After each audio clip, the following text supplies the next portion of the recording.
Hi, my teacher friends. This is Miss Wong. I have been an English language teacher for 11 years. In this video, I would like to share with you the first unit of my creative writing class. This is basically a warm-up unit, so students get comfortable writing in my class, and I also get to learn about my students because for those who work with language learners like myself, we all know that language learner is a very big umbrella term that covers a very broad spectrum of English language learners. You might have students who literally just arrived in the United States for, let's say, 2 or 3 days. And then you may also have students who have been in the United States for more than 5 years or were even born here, but because they speak a different language at home and they never achieved proficiency in the state language test, that's why they're still labeled as ESL students. So they are perfectly fine in listening and speaking, but they just need some support in reading and writing. So what I'm trying to say here is the first unit of the creative writing course needs to be very flexible, and it needs to help students to be able to show what they are capable of writing. And you also need to provide support or scaffold and differentiation for those who might need a little bit more guidance and instruction during the process. So here's what I did for my first unit. So my first unit is nothing surprising. It's titled All About Me. Students will write about my family, my friend, my country, and my favorite something. So they will write at least 3 pieces over the period of 4 weeks, altogether 9 class periods. And for language, I want my students to focus on parts of speech. So I will help them understand nouns, verbs, pronouns, and also help them identify subject and verb in simple sentences. So these are the big unit plan for week 2 to week 5. After that, I look at what I want to do for each week. Now, I have something that I know I want to achieve. It helps me to think about each week. Okay, I'm going to focus on my family for week 2, my friend for week 3, and then maybe week 4, I'll do my country.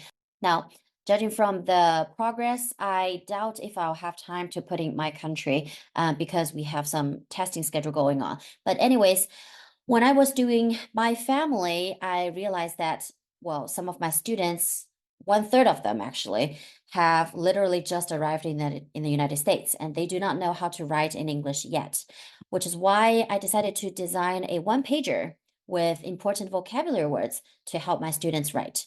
So we looked at how we can write about our families, and then some of the things that we talked about is who are these people and what do they look like? And also, what are they like? What are their personalities? So these are the 3 major things that I introduced to my students to write about. So the best part about this one pager is that I like to send this home for my lower level English language learners because they can actually do the translation at home and write down all the meanings of these words so that they have something to work with in class. Now, after we all have some words to look at, understand some basic vocabulary words, I give them some sample essays, and I like to write about my own family. I'm an immigrant myself, so I love to talk about like my families in China, and then I talk about like my small family in the United States. Students love to see teachers' stories as well. And the thing is, many of these sentences, the words that I use, come from this one pager. So what I would recommend you to do if you would like to use this one pager for your class is to create a short paragraph about your family with some pictures. Students would love that. It's engaging, and they can look at how you use these words in the context. Another way that I use to help students interact with these sentences is to have them to do dictation. These are some of the key sentences I had students listen and write.